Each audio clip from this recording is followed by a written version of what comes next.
क्या सच में ईरान की न्यूक्लियर साइट्स को अमेरिका तबाह कर पाया? क्या वाकई अमेरिका ईरान की तीनों न्यूक्लियर साइट्स को निशाना बना पाया है?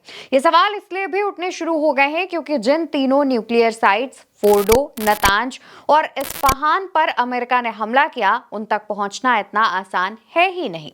फोर्डो, जो ईरान की सबसे सुरक्षित परमाणु स्थल है, ईरान के एक पहाड़ के नीचे गहराई में बना हुआ है और जमीन से लगभग 295 फीट नीचे है। ईरान ने इसे बनाया ही इस तरीके से था कि कोई भी देश आसानी से इस न्यूक्लियर साइट पर हमला ना कर पाए।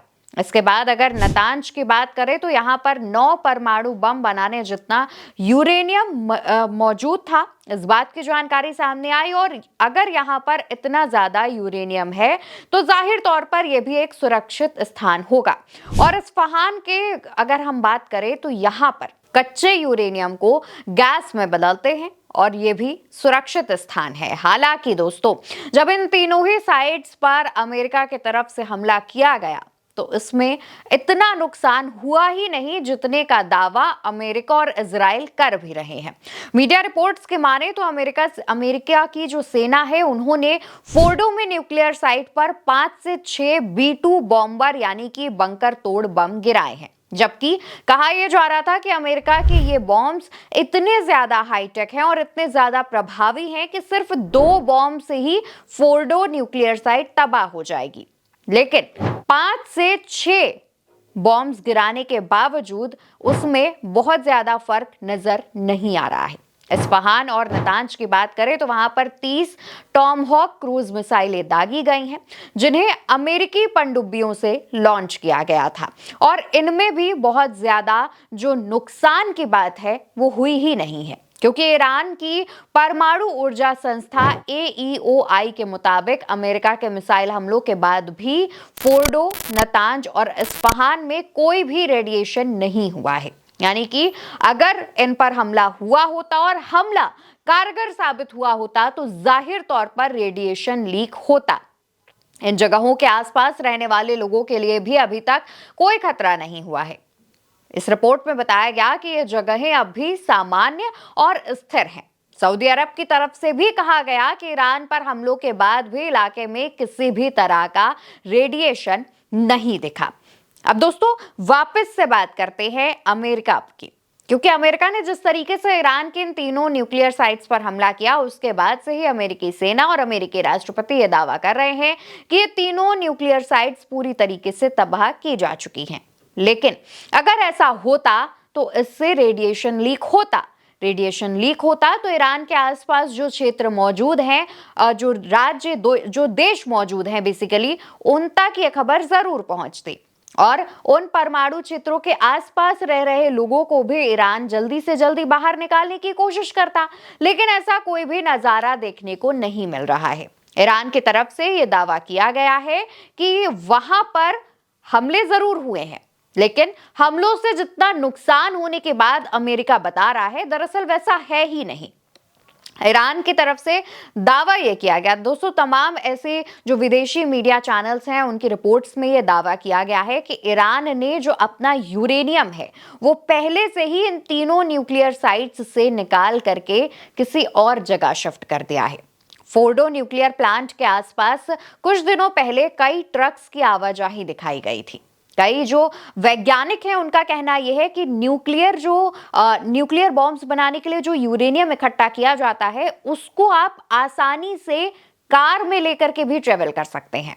यानी कि आसानी से आप उसको एक जगह से दूसरी जगह पहुंचा सकते हैं।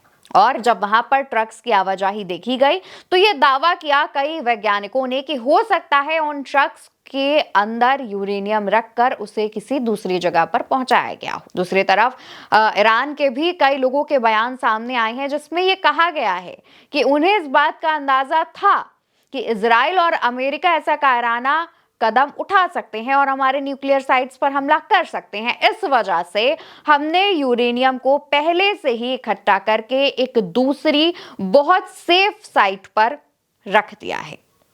और वहां पर उसे हमने स्टोर कर दिया है। यानी कि वो जो सेफ साइट की बात कर रहे हैं उसकी ना ही कोई तस्वीर सामने आई है, ना ही जगह को लेकर के कोई जो अंदाजा है वो जताया जा रहा है, और ना ही इससे जुड़ी कोई भी जानकारी अभी तक सामने आई है।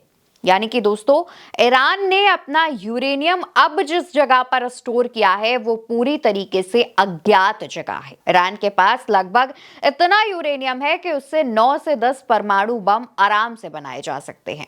इजराइल ने जब हमले की शुरुआत की थी तो दावा किया था कि उसने ईरान के कई परमाणु वैज्ञानिकों को मार गिराया था।